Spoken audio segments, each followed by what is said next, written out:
Cheesy, gooey, crunchy and melty. This is the classic French toasted sandwich, a croque monsieur. Basically a ham and cheese toasty, but it's really not that simple. So stick around and I'll show you the secret of an amazing croque monsieur. So take a Dutch oven or a saucepan, pop it onto a hob, turn the heat to medium, and we're gonna need some unsalted butter. Chuck in about a tablespoon of your unsalted butter, and next we need some plain flour. Add a tablespoon of your plain flour to the butter, and you want to stir this through as you cook it out for a couple of minutes, just to cook out the rawness of the flour. As you stir, the butter and flour will form a nice thick paste. The next ingredient to go in is some full fat milk.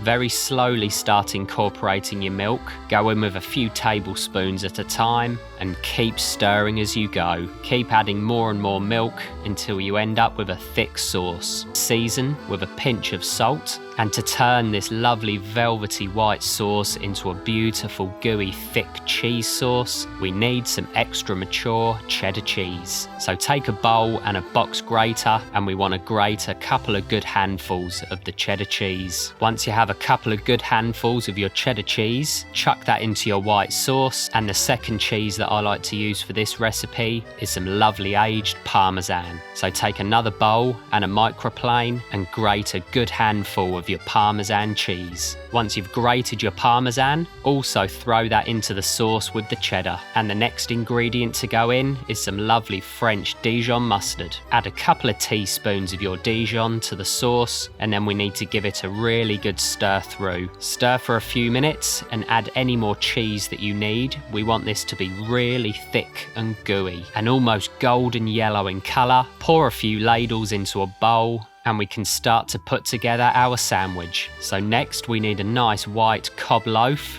but you can use any bread that you like, and we want to spend a minute cutting off a nice couple of slices of your bread. We want them to be about 1/2 inch thick roughly, and let's put this thing together. The first ingredient to go onto the sandwich is a couple of good tablespoons of your cheese sauce. Be quite generous with the cheese sauce. Slather it onto one of the slices of your bread. Once you've done this, the next ingredient for our sandwich is some really good quality butcher's ham. We just want to tear up the ham and lay the pieces onto the cheese sauce. Once you have a nice pile of your ham, we want to add a good handful of your cheddar cheese. So pop your cheddar cheese onto the ham, and to finish we want to go on with a nice grating of the Parmesan. So grate over a nice heaped pile of your Parmesan cheese, and then we want to pop the lid on the sandwich. Press it down a little bit so it's easier to cook, and we need to pop this over to the hob. Stick a frying pan onto the hob, turn the heat between medium and high, and chuck in a tablespoon or so of some butter. This will get a really good crust on the sandwich. Lay in your croque monsieur sandwich, and we want to start to melt all the cheese inside and get a really nice toasty crust on the bread. Press the sandwich down with a spatula, and we want to give it about 2 minutes on one side before we flip it over and give it a couple of minutes on the other side. Keep pressing it down with the spatula. This will get it really nice and toasty and help with the melting of the cheese inside. Give it another flip, keep pressing it down, and then just lift up a corner. We want it to be nicely melting through. Flip the sandwich again a couple of times, and when the cheese is really nice and melted and gooey, and the outside of the bread is really nice, dark golden brown and crunchy, you want to lay your croque monsieur onto a plate, cut it in half, and marvel at the gooey delights inside. This is a real delicious recipe, a French classic. Meaty, rich, gooey, melty, crunchy and delicious. You've got to give this one a try. So get in the kitchen, get cooking, and I'll see you next time. Enjoy.